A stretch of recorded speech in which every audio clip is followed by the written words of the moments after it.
Hi, and welcome back to the Year 12 Chemistry podcasts. This podcast will be looking at a theory on valence shell electrons, and the theory is called the valence shell electron pair repulsion theory.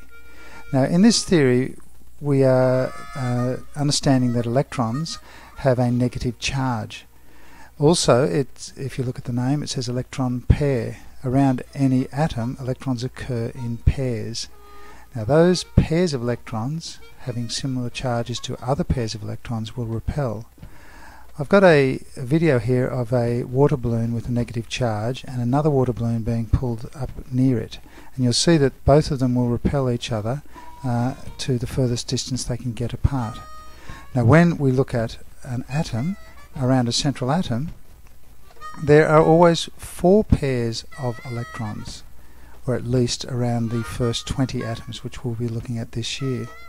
Now, the furthest apart these 4 pairs of electrons can get in three-dimensional space is 109.5 degrees.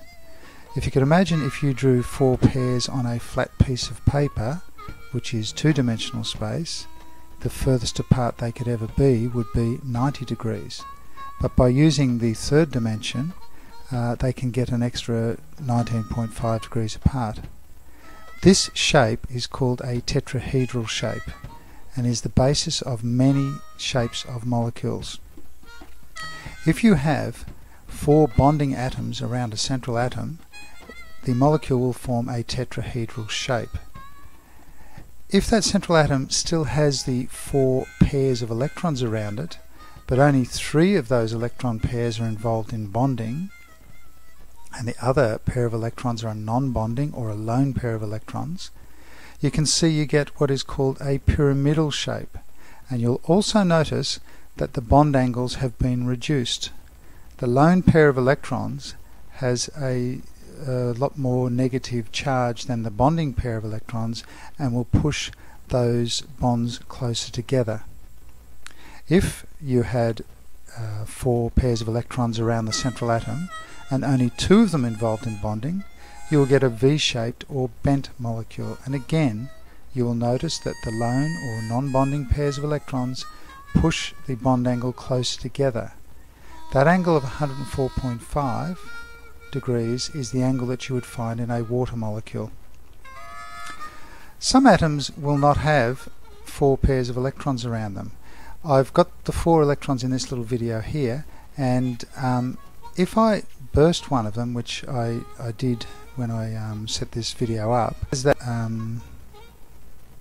electron pair disappeared, you can see that the 3 pairs of electrons remaining move until they're as far apart as possible, and in this case it is two-dimensional space, and as far apart as possible that 3 pairs of electrons could be is actually 120 degrees apart. Now, this could occur in an atom which only has 6 electrons around it, an atom like boron, or it could occur where one of the regions of electrons is actually a double bond.